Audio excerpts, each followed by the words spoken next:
Mesdames, Messieurs, bonsoir. Merci de nous recevoir chez vous. Bienvenue dans ce 20h. Revenons sur le passage à l'an 2014 qui s'est déroulé à Bamako dans le calme par rapport aux autres années, surtout en termes d'accidents de la route. Les urgences des hôpitaux ont eu beaucoup moins de travail ce 31 décembre. Au CHU Gabriel Touré, par exemple, 70 patients ont été enregistrés au service des urgences. L'année dernière, ils étaient plus de 100. Abdelkarim Kaba est allé voir. Contrairement aux autres 31 décembre, cette année, il y a eu moins d'accidents. Dans les centres hospitaliers visités, le taux d'accidents liés à la voie publique occasionné par la fête de Saint-Sylvestre est de normes quotidiennes. À l'hôpital du Mali, ils étaient au nombre de 7 blessés. Et au CHU Gabriel Touré, il y avait comme d'habitude 70 patients, dont 53 liés à la circulation routière. Donc oui, nous avons tout à fait admis des accidentés de la voie publique au cours de la période du 31 au 1er janvier. D'habitude, nous avons un taux d'admission de l'ordre de 70 patients par jour. Et la nuit du 31 au 1er, ça n'a pas dérogé à cela. Nous avons admis 70 patients au cours de cette période-là. Au total, nous avons reçu 7 patients accidents de la voie publique. Le plus souvent, nos patients venaient entre le stade du 26 mars et le 13e arrondissement. Nous avons reçu au total 7 accidentés, dont 3 portaient des fractures au niveau des membres. Parmi ces accidentés, les jeunes occupent 62% et 83% sont des hommes. C'est pourquoi les agents de la santé en appellent une fois de plus à la vigilance des usagers de la route. Trop pressé, très souvent on arrive trop tard. Sinon on n'arrivera même pas. Donc il faut demander à la jeunesse de circuler avec beaucoup de prudence. Quand on circule, il faut savoir que la partie la plus précieuse c'est un homme, c'est une personne, c'est la tête. Si la tête n'est pas là, on n'existe pas. Donc demander à la jeunesse de porter les casques, parce que si on porte le casque, au moins, s'il y a un accident, on a la tête qui est préservée. C'est de dire aux jeunes d'être beaucoup plus prudents par rapport à la circulation et de revenir, l'autorité vraiment doit revenir à apprendre aux jeunes, parce que le plus souvent ils savent le code de conduite sur la route, ils ne le connaissent pas. Donc vraiment si on peut instaurer le permis de conduire pour les agents à 2 roues, quand même ça pourrait apporter un plus pour éviter les accidents. Parce que c'est des accidents vraiment évitables. Hormis les accidentés à l'hôpital du Mali, 2 filles ont tenté de se donner la mort pour des raisons de déception liées à la fête. Fort heureusement, elles ont pu être sauvées par les médecins. Nous vous annoncions hier l'incendie survenu à l'hôtel Numa Beleza qui a endommagé tout le restaurant. Ce jour, la ministre de l'Artisanat et du Tourisme s'est rendue sur les lieux. C'était pour exprimer à l'endroit de la promotrice sa compassion et constater l'étendue des dégâts. Je vous propose d'écouter Berthé Aissata Bengali. Elle est au micro de Batraori. Je suis venu au nom de tout le gouvernement du Mali et du président de la République présenter toute notre compassion et voir éventuellement l'état des dégâts. Je voudrais profiter de votre micro pour remercier très sincèrement les sapeurs-pompiers qui ont pu maîtriser le feu à temps. Sinon ce serait tous les appartements aux environs qui ont pu être calcinés et les dégâts auraient pu être plus énormes. Je les félicite d'autant plus qu'ils ont tout fait pour qu'il ne puisse pas y avoir de pertes en vies humaines. C'est vrai que nous avons les tables, les chaises qui ont été calcinées et tout le matériel du restaurant, parce que c'est le restaurant qui est au 5e étage et une partie du bâtiment. Le constat que je fais, notre secteur est en grosse difficulté parce que les recettes ne sont toujours pas au rendez-vous à cause de la crise socio-sécuritaire qu'a subi notre pays.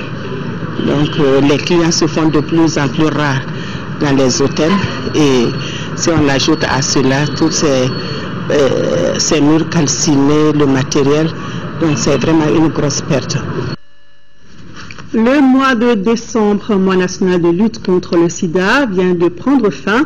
Pour lutter contre le fléau en milieu scolaire et universitaire de façon efficace, un comité sectoriel de lutte contre la maladie a été créé avec à sa tête la ministre de l'Éducation nationale, Togola Jacqueline Marie Nana. Le comité devra proposer des stratégies. Écoutons le message de la présidente recueilli par Aljumatina. Le sida, plus que tout autre facteur, constitue une entrave objective à la réalisation de nos ambitions. Le secteur de l'éducation, de par sa position transversale par rapport à tous les segments de la stratification sociale et de sa vocation à développer le capital humain, doit occuper indéniablement une place prépondérante dans le combat engagé contre le VIH et le sida. C'est la raison pour laquelle nous nous sommes fortement engagés à apporter notre contribution au changement qualitatif de comportement dans l'espace scolaire et universitaire. J'exhorte donc l'ensemble des acteurs du système éducatif à redoubler d'ardeur, à ne pas baisser les bras, à poursuivre les actions de lutte, surtout en cette période fragile de post-crise, car la lutte contre le VIH et le sida est un combat de longue haleine. Tous ensemble, pour l'atteinte des 3 objectifs zéro, cela est possible. Ce communiqué, le ministre de l'administration territoriale, sur la base de la délibération de la Commission nationale d'observation de la Lune, informe la communauté musulmane que le croissant lunaire Rabiul Awal ou Maouloud Kalo a été aperçu au Mali ce jeudi 2 janvier 2014. En conséquence, les dates des fêtes de Maouloud sont fixées comme suite. Naissance le mardi 14 janvier 2014, baptême le lundi 20 janvier 2014. Conformément à l'arrêt de la Cour constitutionnelle, le mandat de la législature prend effet à partir du 1er janvier 2014. Déjà au niveau de l'Assemblée nationale, des dispositions sont prises pour recevoir et orienter les nouveaux députés avant l'ouverture prochaine de la séance inaugurale, dont la date sera fixée par le président de la République. Alors, comment se feront l'accueil et l'installation et comment seront formés nos députés? Mahamadou Doulia nous dit tout dans son reportage. Conformément à l'arrêt de la Cour constitutionnelle, les députés sont entrés en fonction depuis le 1er janvier 2014. Et pour les recevoir, les orienter, des commissions de travail sont déjà à l'œuvre. Nous allons commencer à recevoir les nouveaux députés à partir du lundi 6 janvier et pour toute la semaine. Et la commission sera sur place de 9h à 17h. C'est une commission qui a reçu également une formation de l'Assemblée nationale française, donc c'est dans le cadre aussi de cette collaboration. Tout en arrivant à l'hémicycle, les députés de la toute nouvelle Assemblée nationale doivent se munir de certaines pièces. Les députés doivent se munir d'une pièce d'identité, d'un extrait d'acte de naissance, d'un relevé d'identité bancaire et également de 2 photos.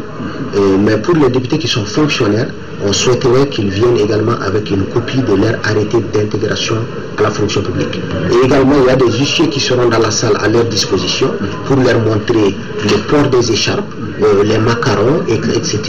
Donc tout ce qui a trait à la procédure. Une seconde étape, ça va être également que nous allons prévoir aussi un séminaire où les députés seront formés par rapport véritablement au travail législatif. Tout cela, nous espérons, avant la séance inaugurale, qui, je le précise bien, sera convoquée par décret du président de la République. Avoir les députés assis dans l'hémicycle au cours des séances plénières ou d'autres cérémonies, certains se posent la question comment et dans quel ordre sont-ils installés. Au cours de la séance inaugurale, les députés seront placés en fonction de l'arrêt de la Cour constitutionnelle, parce qu'il y a déjà un ordre qui est bien déterminé dans l'arrêt. Donc nous avons des huissiers sur place. Les députés viendront trouver que dans la salle de plénière, ce jour-là, toutes les places seront déjà identifiées et numérotées. Après la crise sécuritaire et sociopolitique qui avait ébranlé notre pays et après l'élection présidentielle, enfin, la mise en place d'une nouvelle assemblée parlementaire confirme une fois de plus que notre pays, le Mali, reste toujours debout. Et le secrétaire général de l'Assemblée nationale porte à la connaissance des nouveaux députés qu'une permanence pour leur accueil est ouverte dans la salle Mamadou Konaté de l'Assemblée nationale. La commission administrative d'accueil qui siège sera à pied d'œuvre à partir du lundi 6 janvier 2014 de 9h à 17h et ce jusqu'à l'ouverture de la séance inaugurale. Pour faciliter les procédures d'accueil, les honorables députés doivent se munir des documents suivants: une pièce d'identité, un extrait d'acte de naissance, 2 photos d'identité, un relevé d'identité bancaire, une copie de l'arrêté d'intégration à la fonction publique pour ceux qui sont fonctionnaires. Le secrétaire général s'est compté sur une bonne compréhension de nos honorables députés. Pour tout autre renseignement, merci d'appeler les numéros qui s'affichent en ce moment au bas de votre écran, le 20 21 57 24 66 71 58 02, 66 24 25 25 et le 66 71 20 05. Présentation au drapeau des recrues du contingent 2013 du centre d'instruction militaire de Koutiala. Ils sont 1017 soldats aptes à servir sur les théâtres des opérations. La présentation a eu lieu en présence du chef d'état-major général des armées. Au RTNC Kasso, reportage de Idrissa Goulou Sissoko. Ces soldats sont aptes à servir sur le théâtre des opérations. Ils ont été présentés au drapeau après avoir prêté le serment de s'engager à servir loyalement le Mali. Les soldats qui sont ici devant vous, qui seront présentés au drapeau dans les minutes à venir, ont été soumis à 6 mois d'intense apprentissage dans tous les domaines militaires, notamment au combat, au maniement d'armes, en discipline générale, sans oublier la sacro-sainte règle en vigueur dans toutes les armées, à savoir le droit humanitaire. Pour vous dire que nous offrons, monsieur le chef d'état-major adjoint, à ces jours solennels, des soldats loyaux aptes à servir la nation en tout temps et en toutes circonstances et sur tous les terrains les plus hostiles. C'est pourquoi le chef d'état-major général adjoint des armées a invité les soldats à servir dignement la nation malienne. Votre devoir est de vous conformer aux lois de la République, de servir avec loyauté et dévouement, d'honorer le drapeau et de respecter les traditions nationales, de vous interdire tout acte, propos ou attitude contraire aux intérêts ou à l'honneur de la nation.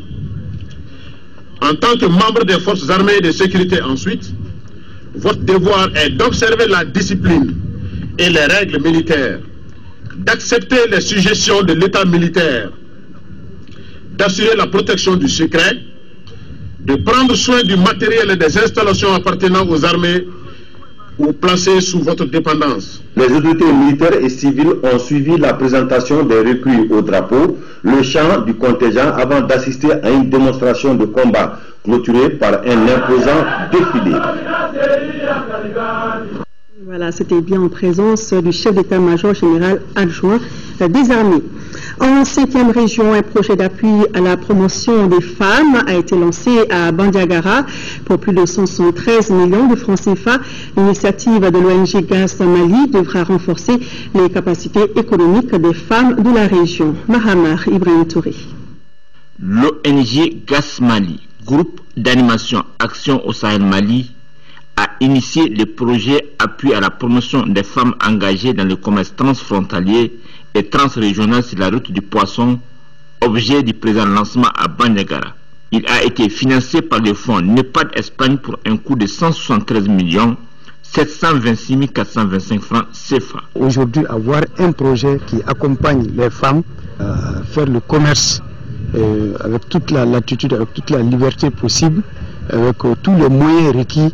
Vraiment, c'est une initiative à saluer. Pour réussir cette mission, celle de promouvoir les capacités économiques des femmes et de les protéger contre les VBG, GAS Mali s'est compté sur une synergie d'action avec l'ensemble des acteurs que vous êtes. Le projet est une contribution à l'autonomisation des femmes à travers le renforcement de leurs capacités économiques et aussi des protections contre les violences basées sur le genre. Il faut quand même qu'elle ait des connaissances très approfondies. Il faudrait aussi, n'est-ce pas, qu'elle circule dans le monde des affaires tant internes, n'est-ce pas, qu'externes. Les groupes cibles du projet sont les femmes commerçantes, transfrontalières et transrégionales du réseau des femmes entrepreneurs.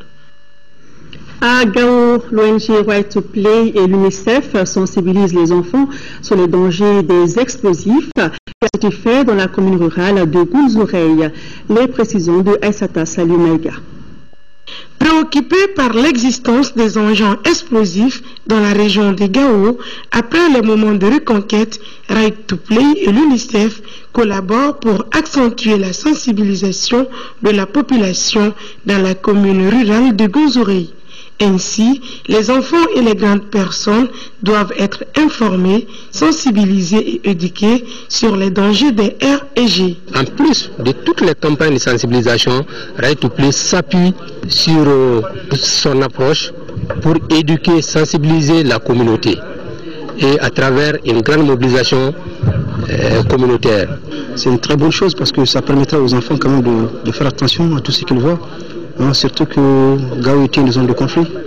Donc il y a beaucoup de dangers, il y a beaucoup de choses qui sont cachées. Et c'est les enfants qui sont un peu partout. Pour atteindre ce but, les organisateurs ont eu à faire des communications en guise de sensibilisation sur les dangers des munitions et explosifs de guerre abandonnés dans les zones en situation de conflit.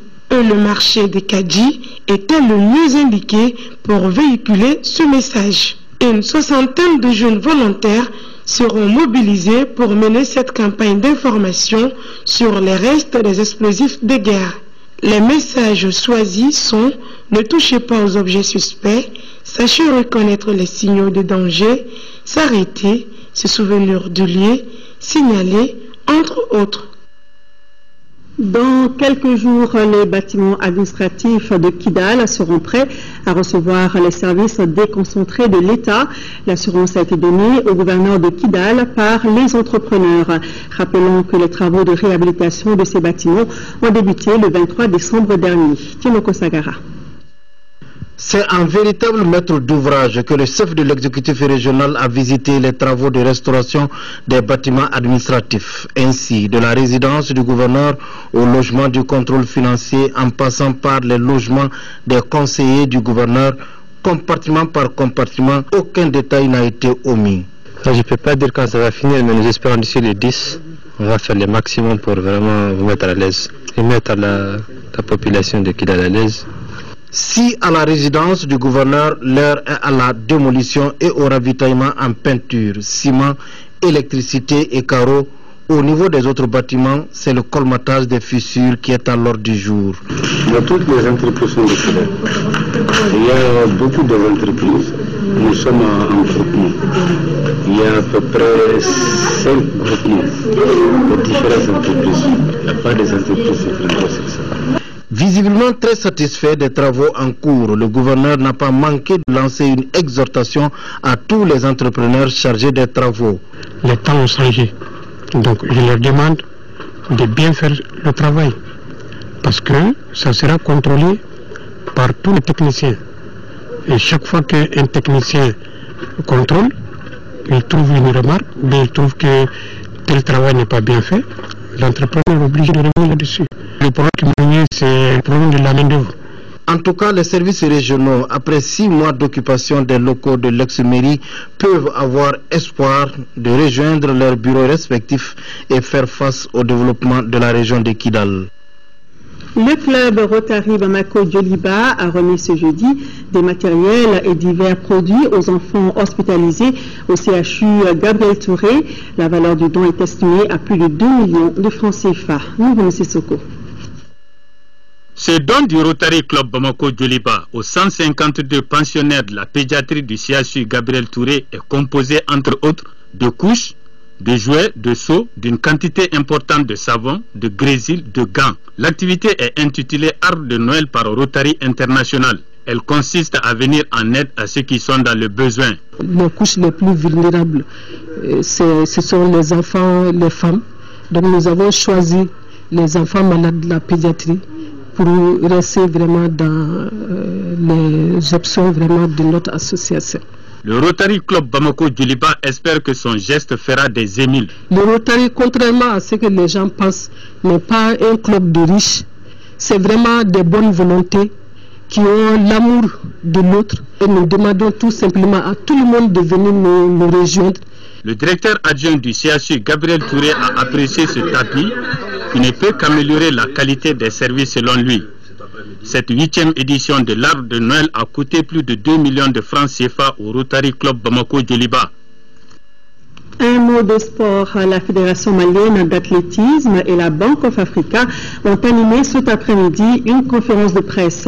Une conférence au cours de laquelle les deux partenaires ont informé les journalistes de l'organisation du marathon international du groupe Bank of Africa à Bamako. La compétition est prévue le 2 février prochain, compte rendu de Isaac Tieno.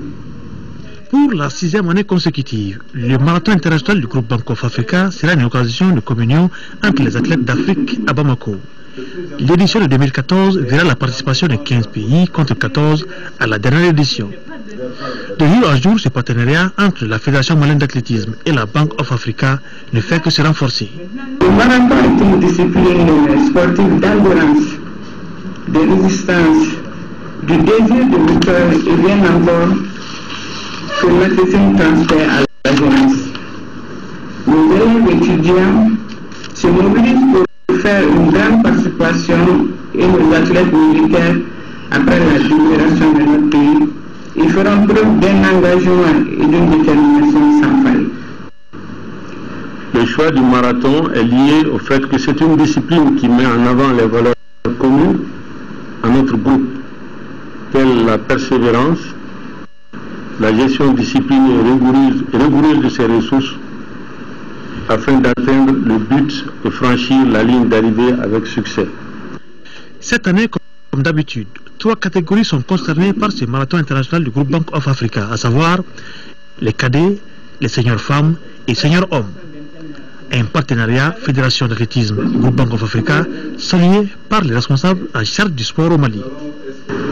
Une épreuve assez exigeante comme le marathon va exiger de chacun des efforts, mais aussi beaucoup plus de courage et d'engagement. C'est le lieu pour moi de saluer le partenariat gagnant Fédération malienne d'athlétisme Bank of Africa, qui pour la 6e fois consécutive organise le marathon Bank of Africa. Le marathon international du groupe Bank of Africa est prévu pour le 2 février ici à Bamako. La nation rend hommage à Omar Sorili, grand commis de l'État. Il est décédé ce 31 décembre. Ses obsèques ont eu lieu cet après-midi au cimetière de Sotuba. Les autorités nationales, au nombre desquelles le chef de l'État, ont témoigné leur reconnaissance à l'illustre disparu. Alassane Touré revient sur le parcours de l'homme.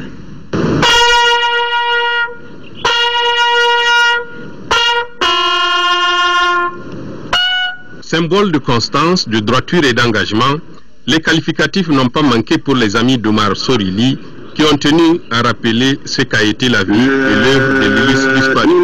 Né en 1924 à Kita, Barou, comme l'appellent affectueusement ses anciens compagnons, a été le principal artisan de la création de l'ex-Somiex, la société malienne d'importation et d'exportation, dont il fut d'ailleurs le premier directeur. Les larmes du grand RDA, le parti de ton cœur, et nos pleurs sont l'amour en présage. Les larmes de la République, qui pleure son digne fils, sont versées en reconnaissance de tes valeurs. Des mots d'amitié pour nous aider à supporter l'intense douleur, les beaux messages de condoléances des amis qui nous rappellent que la mort n'est pas une fin.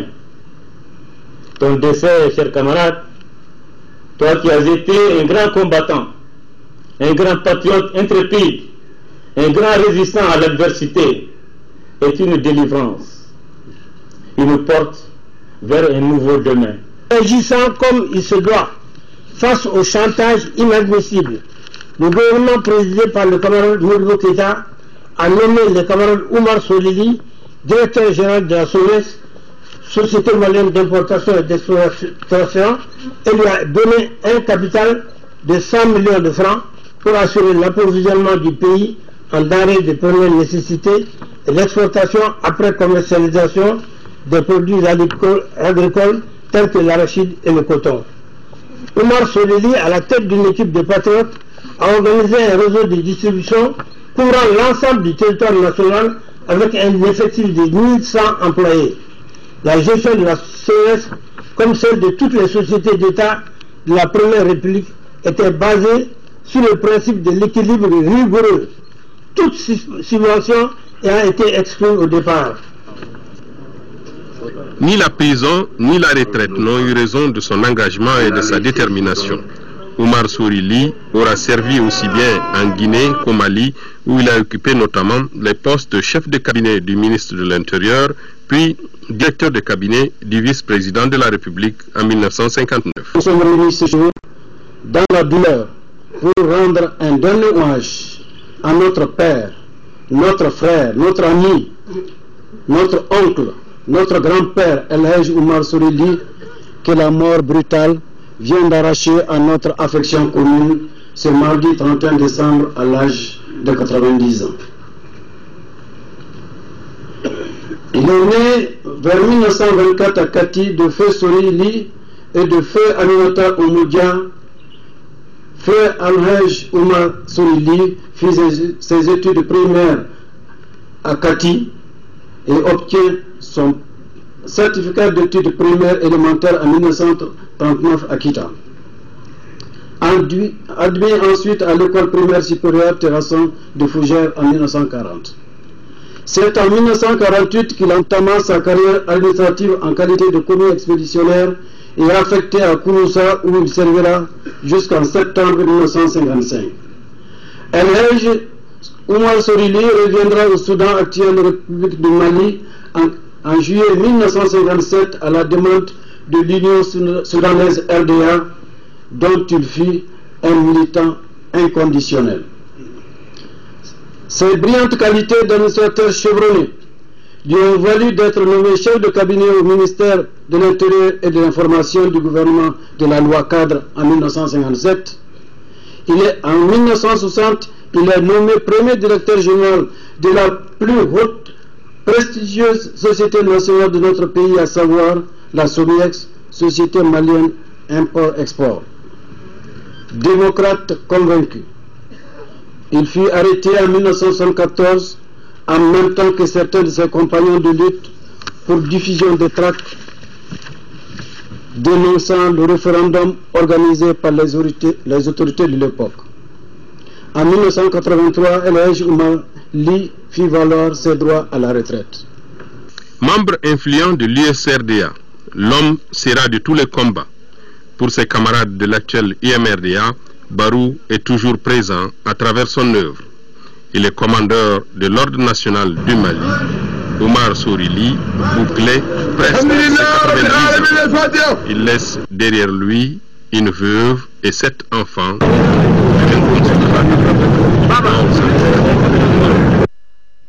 Écoutons à présent le président de la République qui a tenu à rendre un vibrant hommage à Oumar Sorili, un exemple, dit-il, qui doit inspirer les jeunes générations.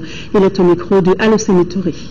Une grande conscience nationale, un grand patriote, intrépide, un grand commis de l'État, un compagnon de Modibo Keïta, fondateur de la République du Mali. Ça est allé. Le peuple a su lui rendre l'hommage de mérite établi, avéré. Sa mort, dans sa douleur, nous est une leçon et signe. Un modèle, un exemple. Servir la patrie avec foi, avec dignité, avec noblesse. Un père nous a quittés. Un homme, au sens plein de ce terme, un homme de bien, nous a quittés. Nous prions Allah subhanahu wa ta'ala pour que ce modèle continue d'inspirer les générations. Dans un père, Oumar Sorili. Amen, que la terre lui soit légère. L'interview de la semaine reçoit ce soir le professeur Abdoulaye Diarra, professeur de droit constitutionnel, recteur de l'Université des sciences juridiques et politiques de Bamako. Au milieu de cet entretien, les prérogatives de la Haute Cour de justice et la notion de haute trahison. Un entretien avec Yaya Konaté à suivre après ce journal qui s'achève. Merci à vous de l'avoir suivi. Bonsoir.